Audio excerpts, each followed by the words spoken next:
In this episode of Reality Check with Ross Coulthart, Brazilian UFO researcher Rony Vernet explores the Amazon rainforest to investigate reports of UFOs. Vernet, an electronics and computer engineer, delves into extraordinary phenomena reported by the Yanoa indigenous tribe. It's an hour-long interview, link in the description.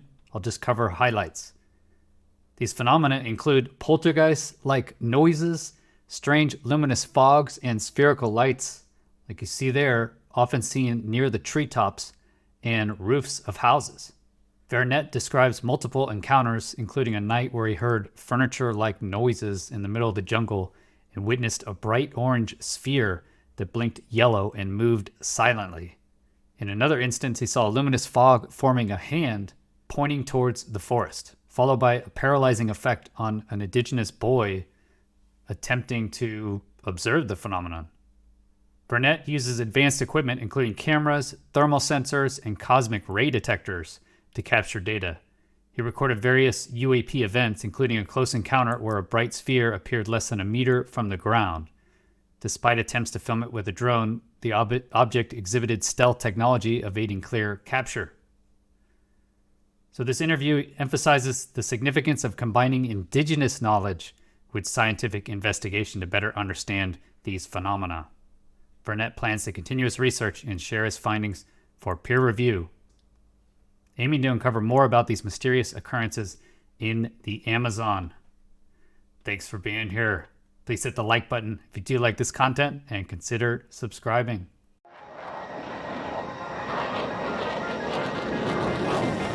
Chris Lehto, welcome to LehtoFiles. My routine was to wake up by 7 a.m., 6 a.m., take a breakfast with the indigenous leadership, and go to the place where I was installing equipment.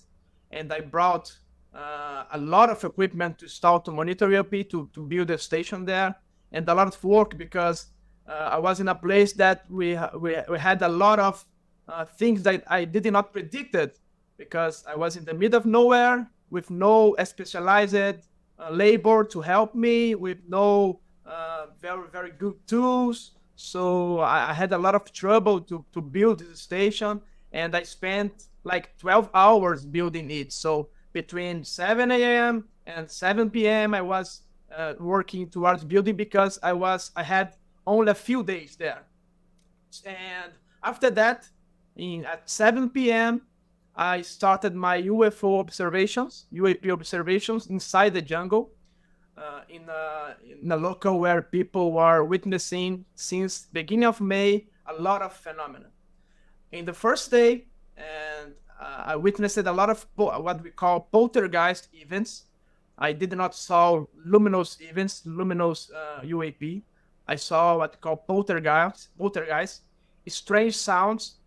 For example, I was there in the middle of the silence, extreme silence, in the middle of the jungle, and I heard a noise of furniture or a strong metallic bed being scratched in the ground, in a wood ground, very strong. It's a sound that was very clear. There is no way that could be other sound like that in the middle of the jungle.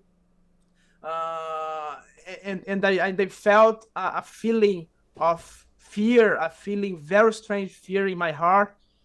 And immediately I talked with the indigenous boys, and the one of the good points of the traveling is that every night an indigenous boy approached me and said, "Rony, can I go with you? Can I go to observe with you?" It was very good interaction with them. They helped me a lot because they know the place. And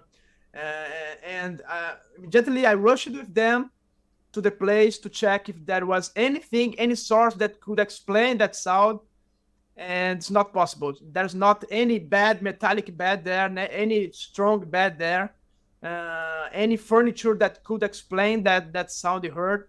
And during the night, we heard again many strange sounds of people like walking in the grass, walking in the forest, things with different sound being scratched against the ground, being pushed, being pulled, and we heard it a lot of times during this first night. So that was my first contact with the strange phenomena there.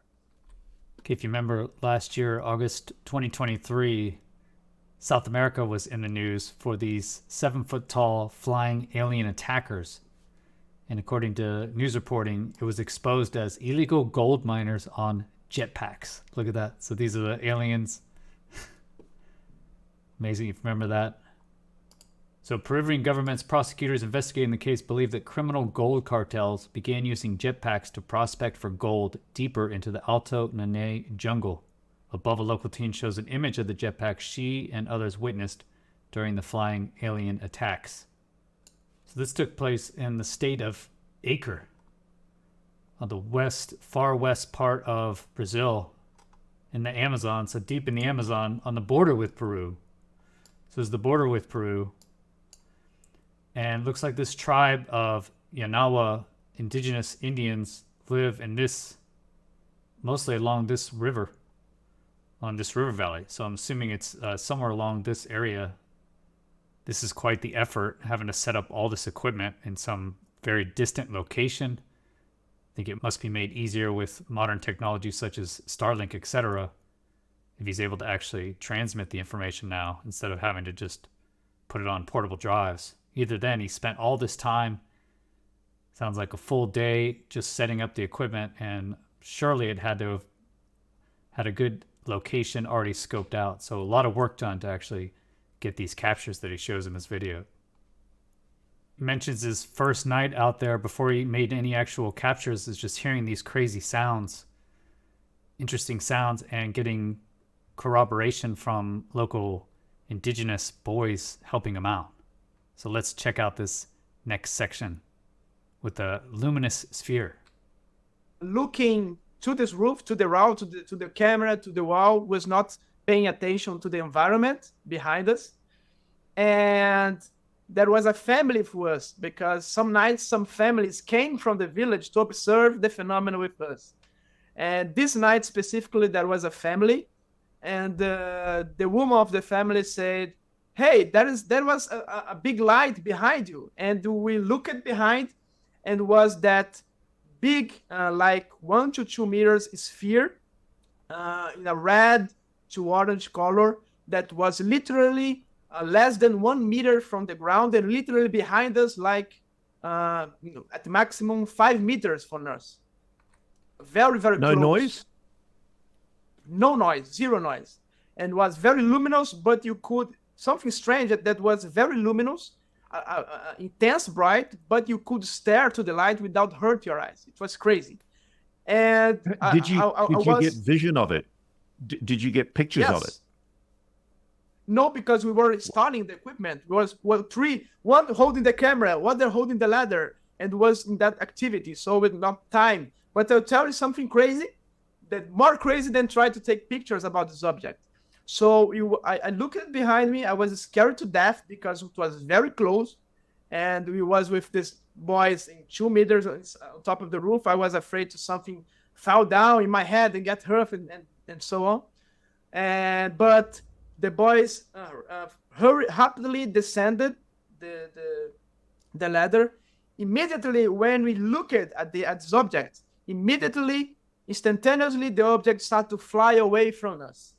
It's like, okay, I was observing, but I don't want you to observe me. And started away. I heard it very, very fast. I entered the house where we were installing the equipment. I get my drone. I put my drone, Ross. It's a new record. I put my drone in the air in 15 seconds because I wanted a lot to get the image about this phenomenon.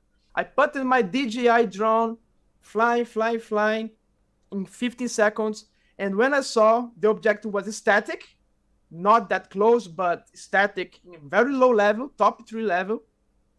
And I was successful in put my drone very close, like 1 meter from this object, and was seeing with my eyes the phenomenon and the drone.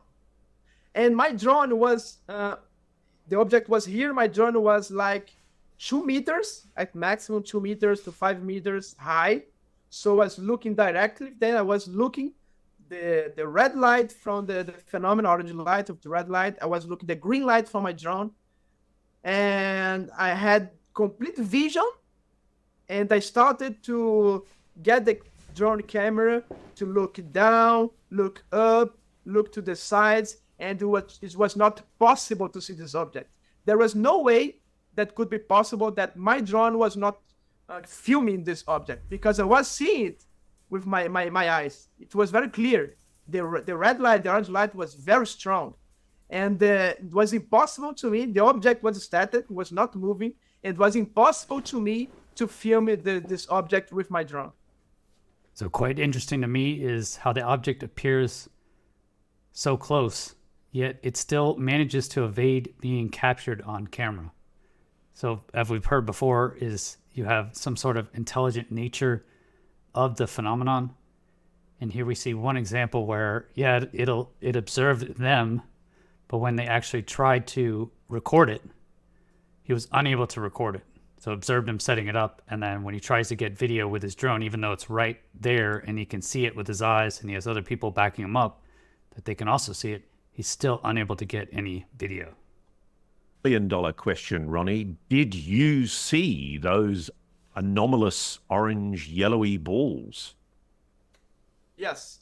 The first observation was honest fair, not far, not close, but a far orange blinking. It was blinking a very strong orange and a very strong yellow. It was going around, literally around all the village. So we observed like at 36 degrees, this object always in the level of the trees. It's important to say that it's not something that was far away in the space, far away in the air. These lights are at the maximum at the top of the tree level. It's the height that they fly there. So it was going around all the village, almost a 360 around the village, and entered inside the forest. And this was the first photo that I took with my equipment. So what we're looking at here is a photograph of the object that you personally shot with your camera? Yes, I was with at this night, I was not with the station built yet. I was only with my camera and with my cell phone that was together with accessory that I plug my binoculars to give more zoom, to give more detail. So this was the equipment that I used. So talk me through what we're seeing.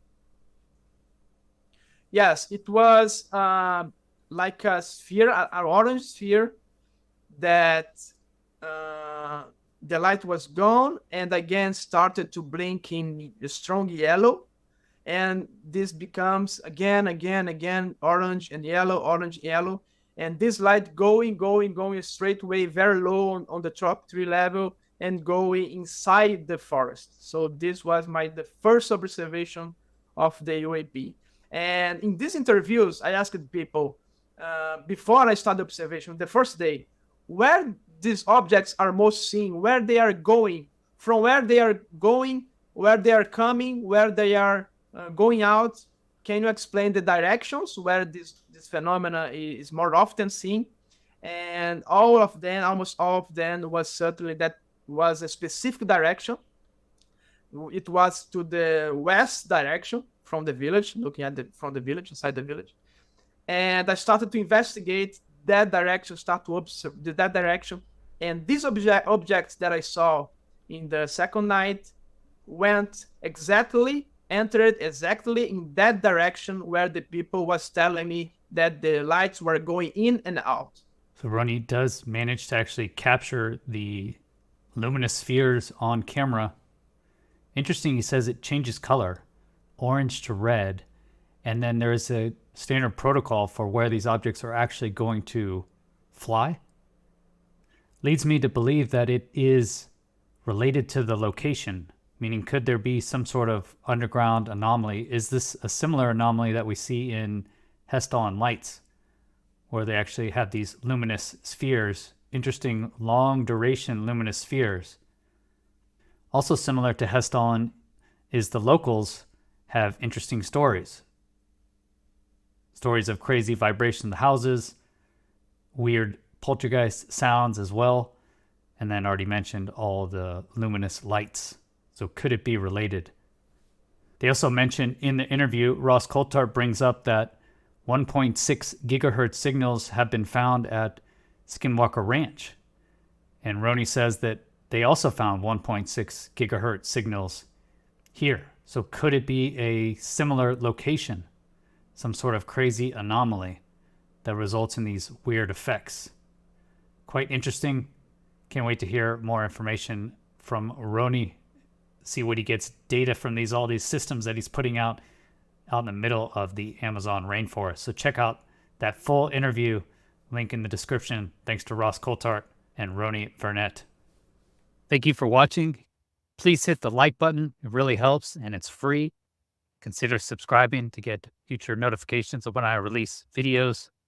And you might like this video. If you want to support the channel, join these great people over here. Get exclusive bonus content. Then click this button here, patreon.com/chrislehto, or become a YouTube member. If you want to continue the discussion, go to UAPSociety Discord. Links are all in the description. Have a great rest of your day. Peace.